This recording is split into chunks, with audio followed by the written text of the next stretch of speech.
In the criminal justice system, trans people have a frankly pretty bad time of it from almost all media. In New York City, a show called Law and Order SVU did a trans episode one time. This is that story. And yeah, set that bar real low, cause almost like mimicking real world police and how they approach trans people in the worst and most offensive way possible, cop shows generally treat trans women especially as either one of two things.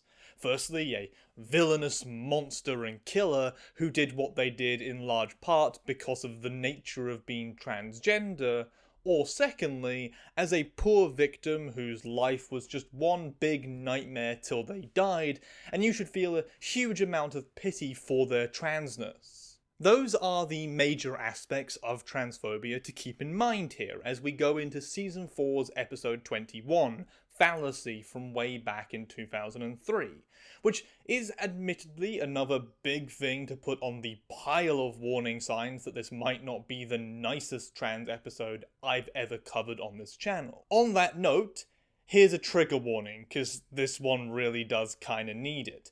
There will be discussions of transphobia, suicide, rape, and, Jesus Christ, gang rape. Yeah, I don't fault anyone for giving this one a pass. If it makes you feel any better, the next SVU trans episode I will do in a few weeks is a little bit more lighthearted. I mean, it still has a trans person die in it, but no double trigger warnings for rape on that one, so yeah, you've been fairly warned, and with that dark, gloomy cloud over this analysis now, let's get into the episode itself, and see if we can't find something good here or something worth discussing. Oh, Tess, you should go home then. You've got a phone call. Whoever it is, I'm busy. The episode begins with a stereotypical teen party. A bunch of loud, crazy shit, and that one poor person who's trying to keep a cap on it, because otherwise they might be about to be in a bunch of huge trouble. That one poor person then walks in on a frantic-looking chick with blood on her and a probably dead guy on the floor who she claims was trying to rape her. Something which sure tanks the possibility of this party not getting found out by adults. What the hell happened? You tried to rape me. And that's our hook for the SVU people to turn up for the case. And we then get our first hinting towards some unusual stuff here. The fact that the 19-year-old who was presumably sexually assaulted doesn't want to go to the ER.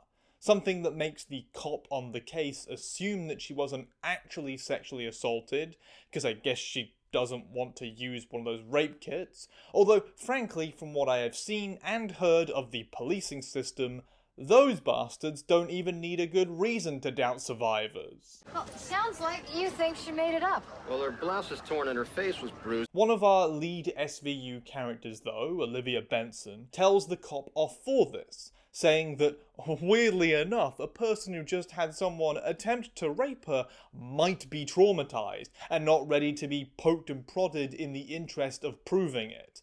Something which is a kind of fair statement, all things considered, but at the end of the day, this is all meant to be hintings for us in the audience towards the true nature of Cheryl Avery that she doesn't want people to find out. Ooh, I wonder what it could be. Please ignore the title and the preamble of this video to maintain your suspense of that.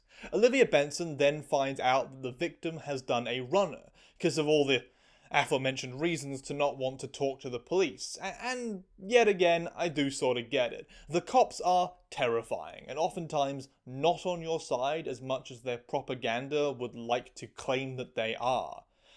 Propaganda this show is a big part of. The big bad police department is our partner, and in case you haven't been paying attention, they're under attack. As it does a lot of work to try and prove that the cops solve cases consistently, and are working to find justice, which is just unfortunately not true enough to reality. Yeah, I know, a trans leftist with this poster complaining about the police?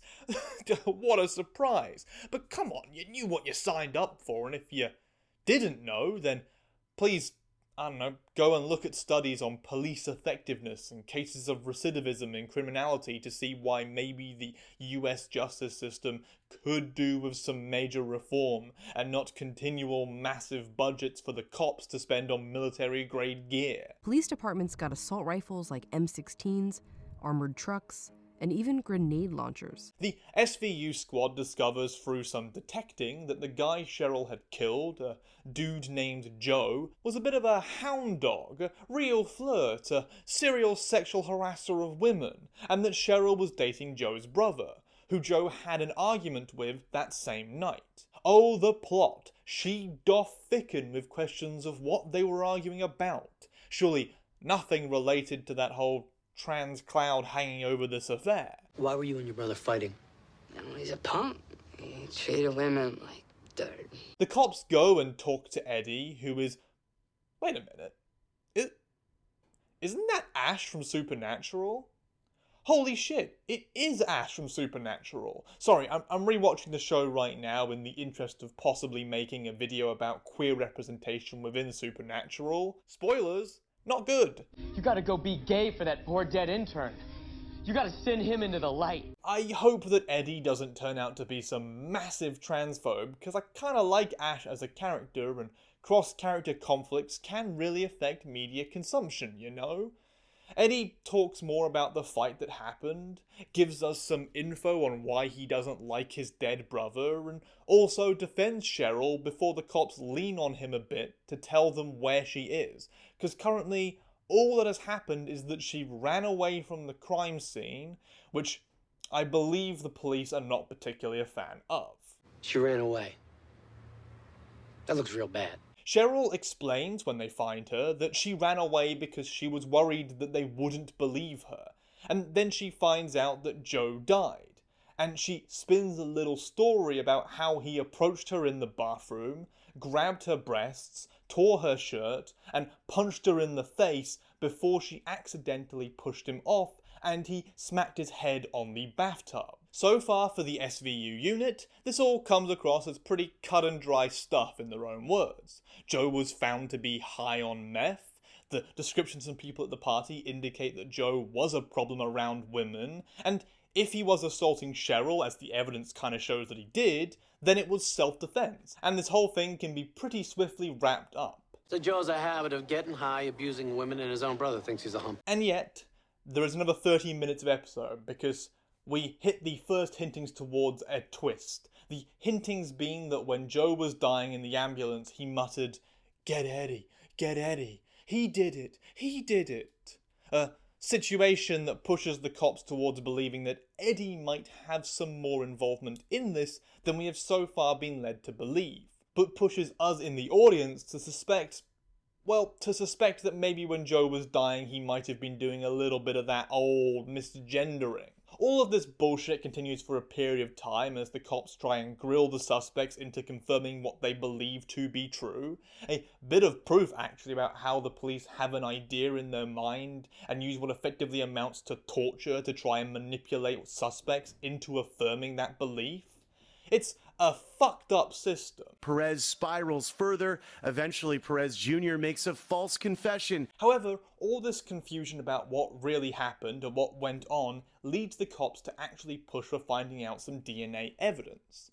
DNA evidence that reveals that Cheryl's shirt has two different blood types on it. One from Joe and one from an unknown male.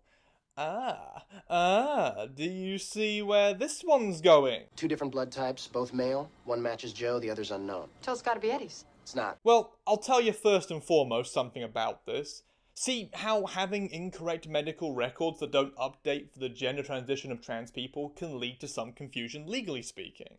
If Cheryl was able to change what her identifier was within the system, the cops would have figured this shit out a hell of a lot sooner. Let trans people change their gender markers in all systems. If you need to leave a note within it to indicate that change, then fine, I get the bureaucratic paper trail, but you should still let us do it to avoid confusion in, well, medical and criminal situations. And we finally get our big reveal. At 12 minutes in, the cops find out that Cheryl is a trans woman, or, in their own words,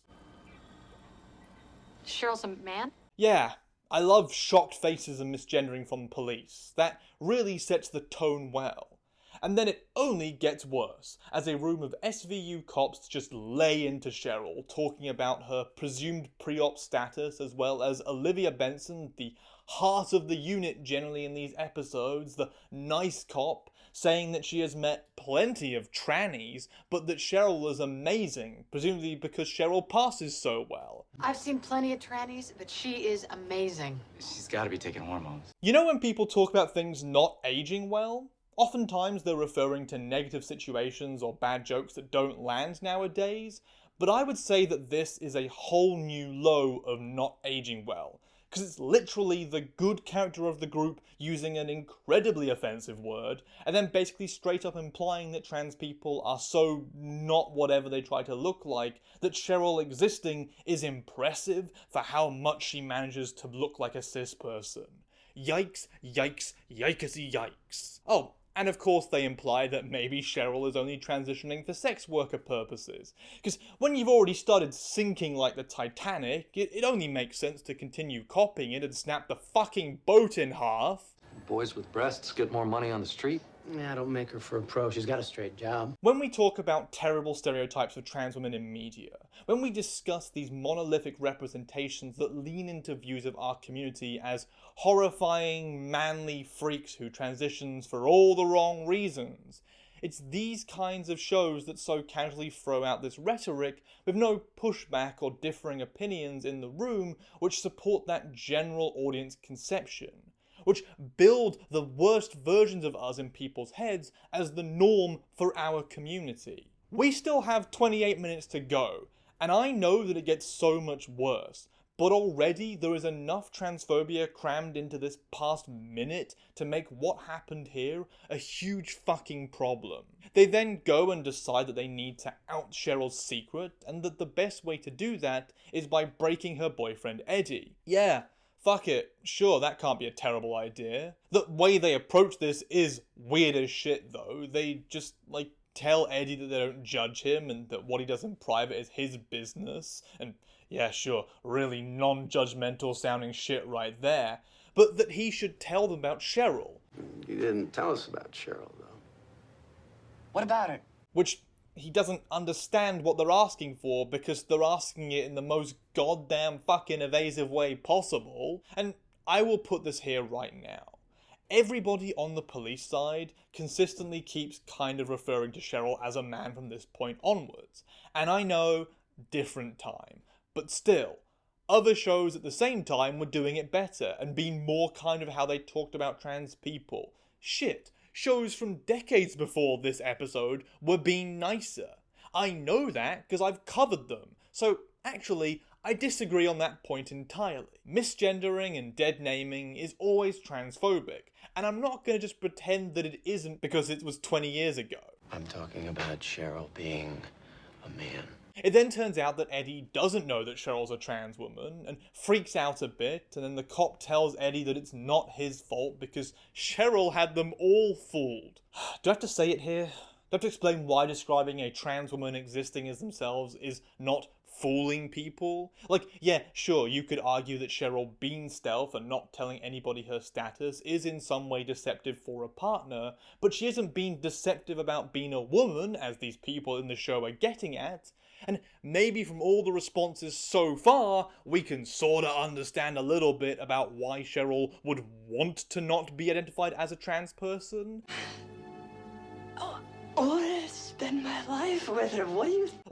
I don't know, maybe the fact that as soon as she was found out to be trans, she got put on the chopping board and started getting shit from all goddamn sides and got basically reamed out, maybe hints at the reasons why a trans person wouldn't want to exist as trans. Cis people, you don't get to make a hostile world to us and then have a bitch about us trying really hard to not come across as trans.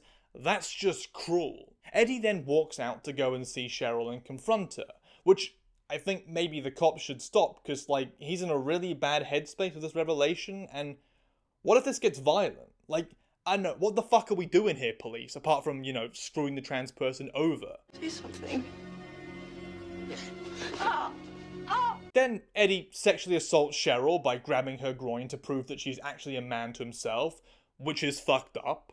I know I already mentioned that things get worse, but just the absolute lows that this show sinks to with regards to how it treats us is appalling. Like, nobody tries to stop Eddie from doing this because this is exactly what the cops wanted. And it's giving so much dramatic tension for the audience to see the confirmation happen. The cops only finally intervene when Eddie calls Cheryl a freak and actually tries to physically beat her up. So, thanks guys. Great work of putting a trans person in the firing line. Also great, now I can't see Ash and Supernatural anymore and not remember this fucking episode and the way that the character reacted to a trans woman. SVU's really ruining a bunch of shit right now. Cheryl then asks the really important question of the cops here. Why did you do this? Why? Which is frankly pretty fair. They already had the DNA tests on her, why not confront her directly about it? Why turn this into a whole big fucking thing that leads to her getting verbally abused, sexually assaulted, and almost attacked? Olivia Benson then does what we like to call a little, reverse shit, turning it around onto Cheryl and making it seem like this whole plan going the way it did was her fault for not telling Eddie that she was trans. The cops still should have probably stopped Eddie from storming into the room though. And then we find out from Cheryl the truth about what happened in the bathroom.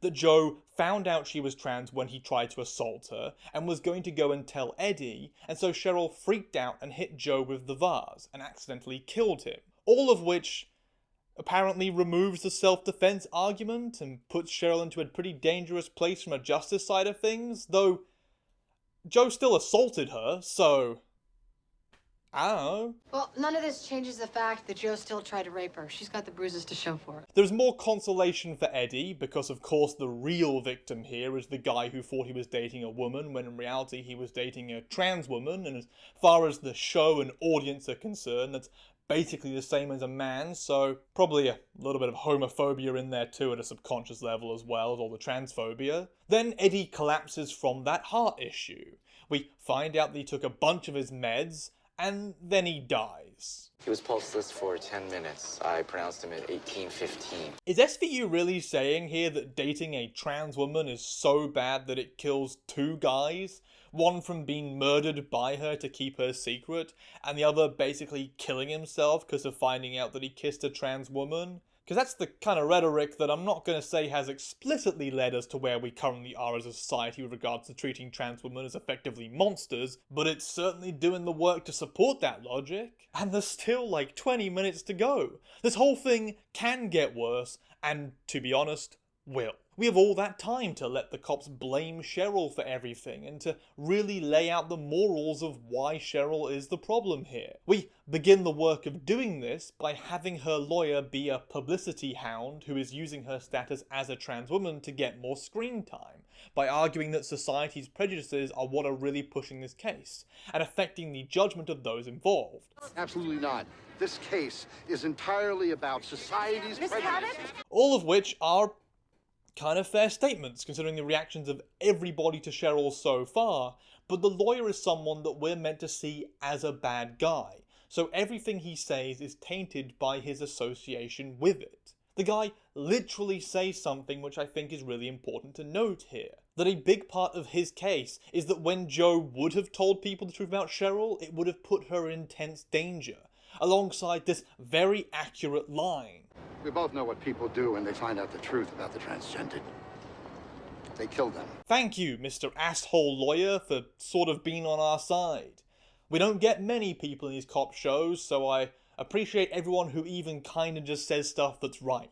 The cops then have a big chat about this hostility towards trans people, Elliot Stabler pulling a bit of a reverse trans panic by saying that this whole argument is basically that Cheryl being trans lets her get away with murder, before then it is coldly laid out that the hostility is actually going to work in the cops' favour here, because the jury will probably just call Cheryl guilty for being transgender, which none of them seem to address as a problem at all. Like it seems to almost be a good thing for them that that would happen. For our case, people are generally hostile towards the transgender. So a jury will be too. Elliot and Olivia then get into their fight scene.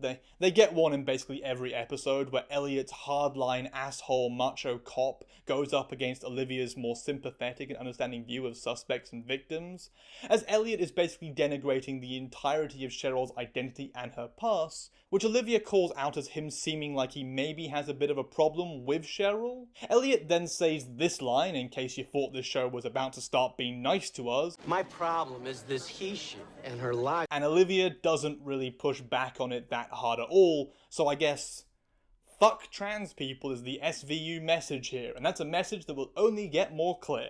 Olivia then goes to talk to Cheryl's parents, who are your very stereotypical non-supportive parents. They misgender and consistently put her down. They talk about how they threw Cheryl out for being trans when she was basically still a kid, and they viewed the whole thing as justified because in their words, they'd lost their son already. So I guess fuck Cheryl. You think we're cruel detectives, but we'd already lost our son.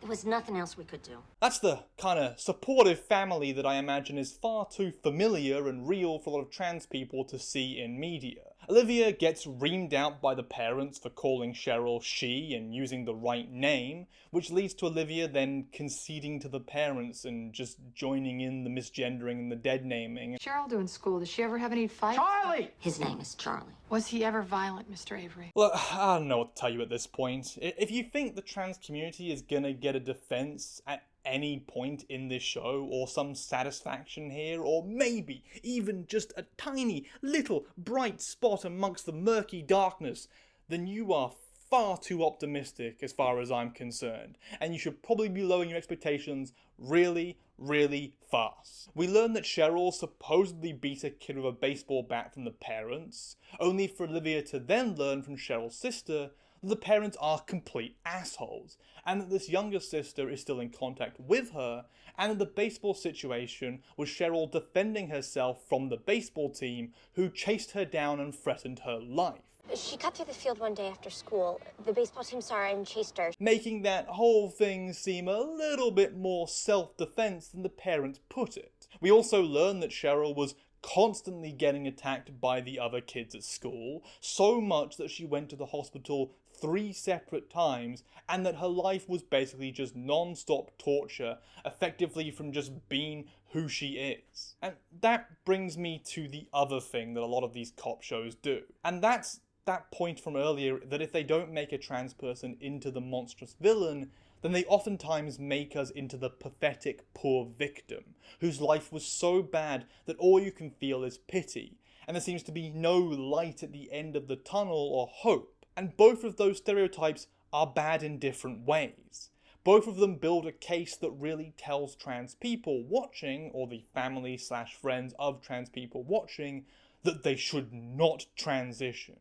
That transitioning is either just something the mentally ill and unwell do, or that it's only going to make your life hell. 2 boys held her up against a wall and pulled her pants down. Alex, this girl has been through hell. All I'm asking for here is a moment of positivity, is a moment to showcase that being transgender, that coming out, was the only real option because not doing it would be so much worse. A chance for Cheryl to defend herself and her identity in a way that doesn't just buy into this doom and gloom. We still have 15 minutes, so it's entirely possible we will get that scene.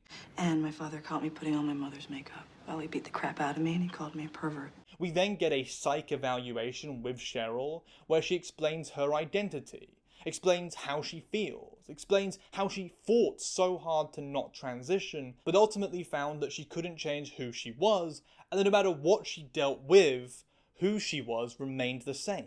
And that pushed her into transitioning despite the difficulty. I mean, it's me.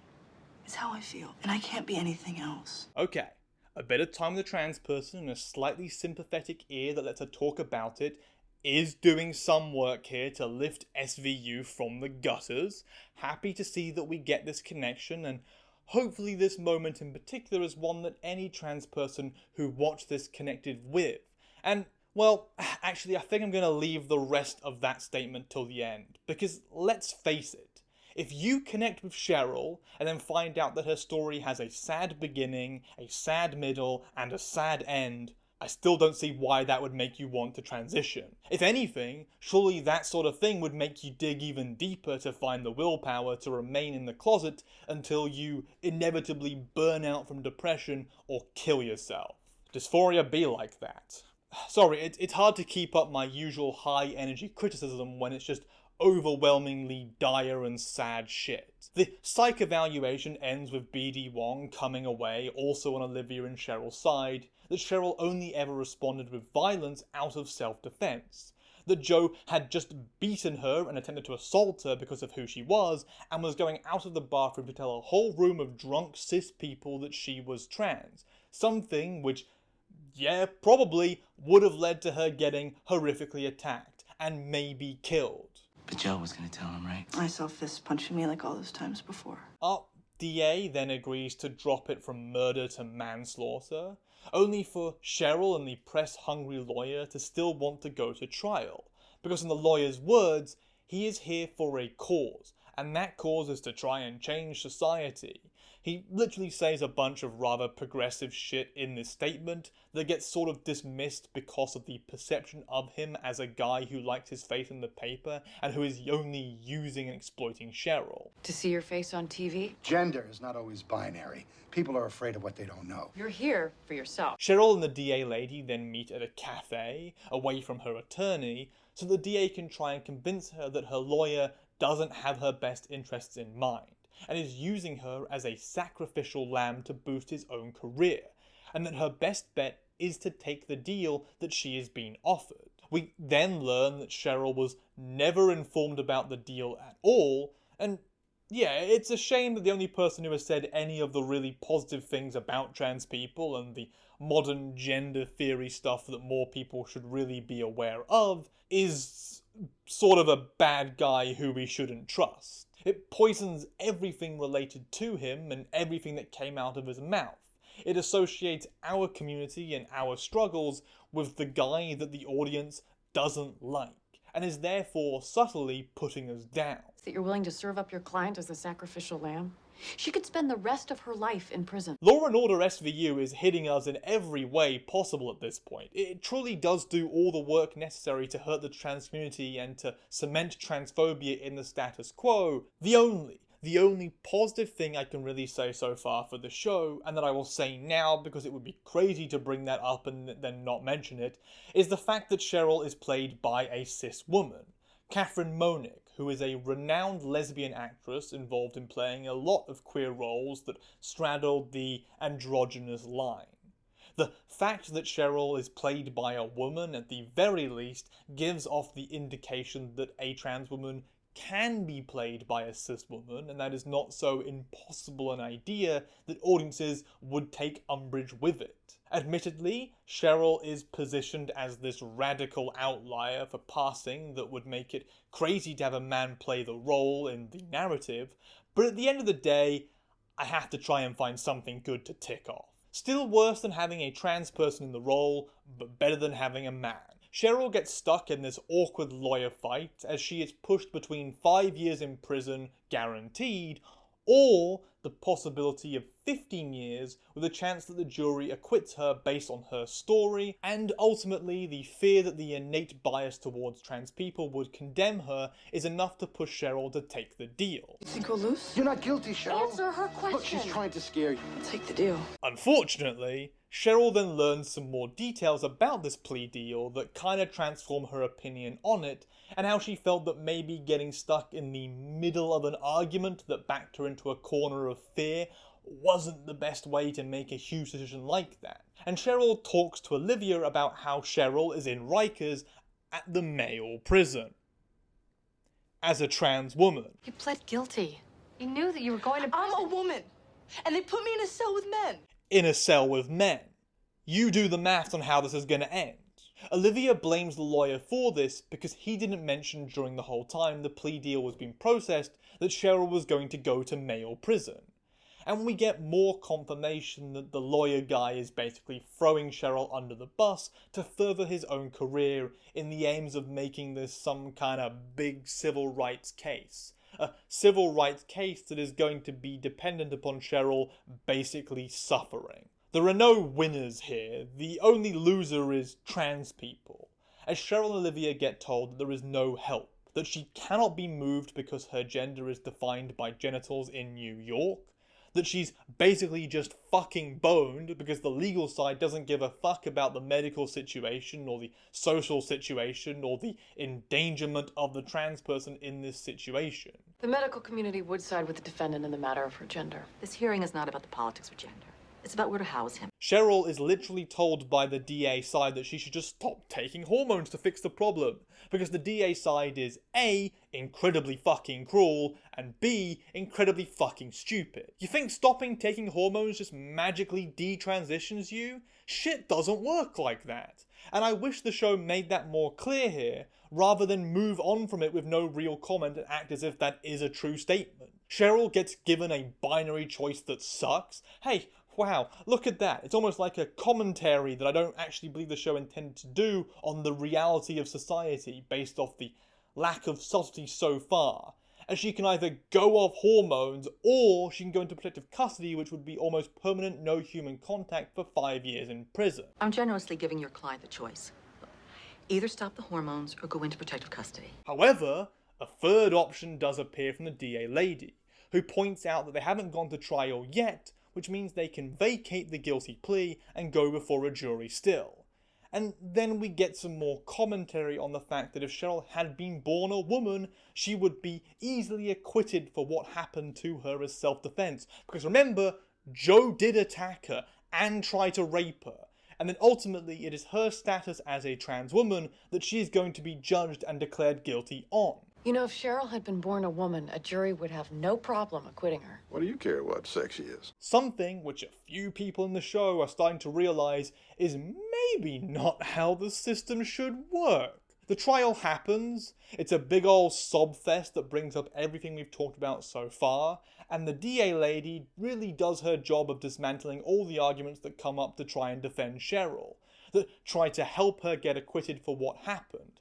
She does it so successfully that the jury declares Cheryl guilty, and she gets dragged off to male prison for decades. Yay? Please don't do this. Please, look, you can't put me in that place. Please. The SVU people who felt bad for Cheryl but ultimately couldn't and didn't do anything to help her get together at the end for a little sesh of feeling bad for what happened. A sesh that points out how them just doing their job is what ultimately screwed a trans person over. And then Olivia gets a call from the prison Cheryl's been held at, and we discover that Cheryl got pretty much immediately beaten and gang raped as soon as she got to the male prison. And that's where the episode ends. They're taking him up to surgery now. Cheryl Avery was gang raped at Rikers. Cheryl's never brought up again. What happened here isn't really discussed. We don't get any long-term resolutions for it. All we get is a really, really great final stamp on the trans episode. A stamp of, hey, this is what you have to look forward to, trans people. Getting fucked over by the system until eventually you're physically attacked and abused for who you are. And maybe killed. No happy ending, no positivity, no good vibes at all. Just cruelty from every possible angle. Cis people who use and abuse and fail the trans person at all conceivable points with no positivity. It hit me, kicked me. I've had my nose broken, my shoulder dislocated. Once someone set fire to my hair. What am I supposed to say here? Except for the fact that this SVU episode is a prime example of the stereotypically negative portrayal of trans people.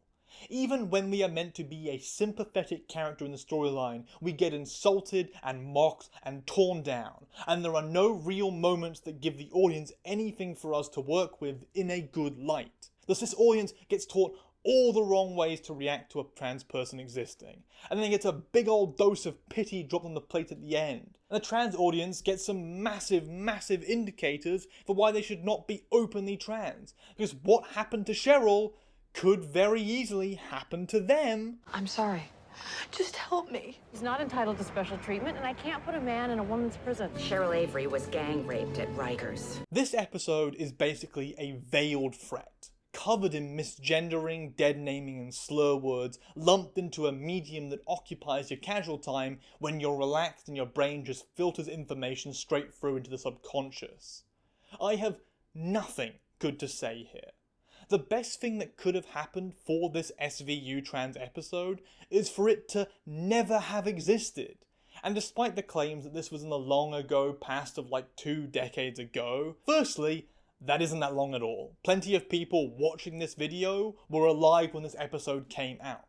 And secondly, the logic that it espouses, the status quo that it supports, the world that it conforms to, which hates trans people at every level and can only treat the end result of our death and harm as merely unfortunate consequences, is very much alive and well today. It's very much clearly still something a lot of people have internalized and work with. 35% of incarcerated trans people report being sexually assaulted. So, criticizing this, laying out the issues, and exploring that are a great way to figure out how we ended up here, and what we really need to watch out for in any future media that follows similar themes. Sometimes you point to an episode as worth learning from in regards to seeing what they did well and what should be replicated. Sometimes you point to an episode as worth learning from in regards to what not to do, what not to copy. SVU's Season 4 Episode 21, Fallacy, very much falls into that latter category. And there you go. If you liked this video, well, not liked, if you learned from this video or felt that what was being said was important, then that's great. Because otherwise, what the fuck am I even doing here? The best way to support the channel is by going to my Patreon, the links for which can be found below in the description. You can also give to my Ko-Fi if you only want to do a one-off payment. Those in the $5 and up category should be scrolling past the screen right now, and I really appreciate everyone on there for helping me to continue making videos like I have. Not many creators are focused on trans media specifically, and honestly I've covered so much content that I've never seen anybody else bother to do. So if you want that work of discussing all trans or trans adjacent representation to continue, the best way to do it is by subscribing to my Patreon and helping to pay my bills. Bills like food, internet, power, rent, and cats. This cat, all of which is really important for keeping the lights on and the machine that is my body running smoothly, without which I couldn't make the videos. Being dead is a bit of a hamper on content creation I have found so far. The instance that I can get around that, we can renegotiate my financial requirements. Also, at the his claws are so sharp. At the end of the day, the people who support the channel like that send a message that is rather powerful, that what I make is worth enough that people are willing to pay to see me keep making it. And that is a pretty big, he's hitting the camera, that is a pretty big motivator to push through writer's blocks, or difficulties with figuring out what content to pick. It does really keep the cogs turning in my brain, because I want to keep providing content for people who want to see it. So, a huge thanks to the people who are my patrons. I could not do this without you. And also a huge thanks to the people who watch this video all the way through. If you want to check out my other stuff, that would be great. There are tons of trans videos on a variety of content and genres and media. Other than all of that, I'll see you next time, and I hope you have a great day despite what we discussed here. I know it's a bit of a bummer, but I know, try and do something positive today with your life, okay? To make up for it.